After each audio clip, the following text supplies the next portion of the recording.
ஹாய்ங்க. ஆக்சுவலாக வந்து நான் இதை வந்து சொல்லணும்னு நினைக்கிறேன்.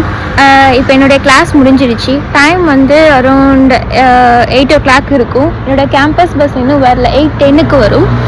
இப்போ வந்து இந்த இடம் இருக்குல்ல, இது வந்து ஒரு சிட்டிங் ஏரியா மாதிரி இருக்கும். இங்கெல்லாம் வந்து ஒரு 5:00 வந்து அஜுமாங்கெல்லாம் வந்து உட்காந்து பேசிகிட்டு இருப்பாங்க. ரொம்பவே நல்லாயிருக்கும். அதுக்கப்புறமா வந்து எனக்கு பக்கத்தில் வந்து இந்த இடத்துல வந்து சின்ன குழந்தைங்களெல்லாம் வந்து ஸ்கிப்பிங் விளையாடிட்டு இருக்காங்க. எனக்கு முன்னாடி அங்கே ஒரு பூனைக்குட்டி எல்லாம், இங்கே நிறைய பூனை இருக்கும், அதுக்கெல்லாம் வந்து சாப்பாடு வச்சுட்டு இருப்பாங்க. இந்த இடம் ஃபுல்லாக வந்து அங்கே ஃபுல்லாக வந்து ஜாக்கிங் போவாங்க, வாக்கிங் போவாங்க.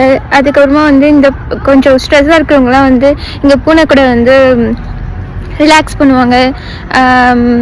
அந்த மாதிரி இந்த இடமே ரொம்ப நல்லாயிருக்கும். என்னால் வந்து இவ்வளோ நாளாக வந்து இங்கே எதுவுமே பண்ண முடியல. ஏன்னா குளிர் காலத்தில் என்னால் இங்கே வந்து டைம் ஸ்பெண்ட் பண்ணவே முடியல. ரொம்ப நடுங்கும். ஆனால் இப்போ வந்து கொஞ்சம் குளிர்காலம் போயிட்டு வெயில் காலம் வரப்போகுது, ஸ்ப்ரிங் சீசன் வரப்போகுதுல, ஸ்ப்ரிங் கோட் தான் போட்டிருக்கேன். அதனால வந்து என்னால் இங்கே நல்லாவே வந்து நடந்திருக்க முடியுது. எனக்கு வந்து கேம்பஸ் பஸ் வரலை, அதனால வந்து இன்னுமே சூப்பராக இருக்கும். நிறைய பேரை பார்க்கலாம். இங்கே வந்து பூனைங்கெல்லாம் வந்து விளையாடிட்டு இருக்கும். ரொம்ப ரொம்ப குட்டான பிளேஸ் இது. எனக்கு ரொம்ப பிடிச்ச பிளேஸ்.